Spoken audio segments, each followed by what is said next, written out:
ඔබයේ දැක්කේ තාඩ් මිසයිල පද්ධතිය මගින් ඊශ්‍රායලයේ ගුවන් ආරක්ෂා කරන ආකාරය. ඉරානයේ සිට පැමිණෙන මිසයිල වලින් 90%ක් පමණ විනාශ කර ඊශ්‍රායලයේ ආරක්ෂා කරන ගුවන් ආරක්ෂණ පද්ධති වලින් එකක් විදියට තාඩ් මිසයිල් පද්ධතිය අපිට හඳුන්වන්න පුළුවන්. මොකක්ද මේ තාඩ් කියන්නේ? ඒකේ තේරුම තමයි ටර්මිනල් හයි ඕල්ටිටියුඩ් ඒරියා ඩිෆෙන්ස් කියන නම කෙටි කරලා තමයි තාඩ් කියන නම හැදිලා තියෙන්නේ. ඇමරිකාවේ ලොක්හීඩ් මාටින් සමාගම විසින් බැලිස්ටික් මිසයිල් වලින් රට ආරක්ෂා කර ගැනීමට මේ ආරක්ෂණ පද්ධතිය ඔවුන් නිපදවලා තියෙනවා. තාඩ් මිසයිල් පද්ධතිය මගින් ඉහළ අහසේ ඕනෑම බැලිස්ටික් මිසයිලයක් රටට ඇතුළු වෙන්න කලින් ඉහළ අහසේදීම විනාශ කරලා දානවා. දැන් අපි බලමු තාඩ් මිසයිල් පද්ධතියේ ලක්ෂණ. මේවා බොහෝ දුරට පාවිච්චි කරන්නේ බැලිස්ටික් මිසයිල් හඳුනා ගැනීමට. කිලෝමීටර් 150-200 දුර සිට එන බැලිස්ටික් මිසයිල් හඳුනාගෙන ඒවා විනාශ කිරීමේ හැකියාව මෙයට පවතිනවා. තාඩ් මිසයිල් පද්ධතියේ භාවිතා වන්නේ ANTPY-2X බ්‍රෑන්ඩ් රේඩාර් පද්ධතිය.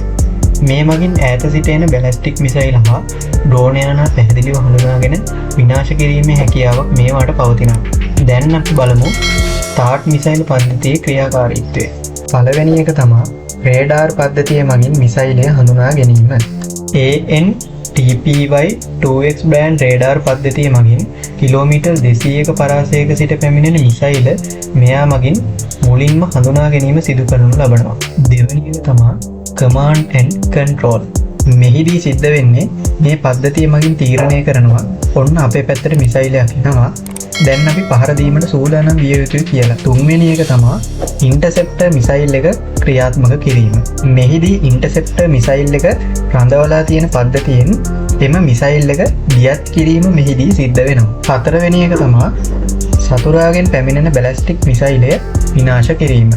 මෙහිදී ඉන්ටර්සෙප්ටර් මිසයිල් එක බැලිස්ටික් මිසයිලය හා ගැටීමෙන් බැලිස්ටික් මිසයිලය පුපුරවා හැරීමෙන් තමයි මේක සිද්ධ වෙන්නේ. තාඩ් මීට පෙර පැවති පේට්‍රියට් මිසයිල් සිස්ටම් එකට වඩා උසින් හා වේගෙන් ක්‍රියා කරනවා. මේවා කයිනටික් කිල් වෙහිකල් තාක්ෂණය භාවිතා කරනවා.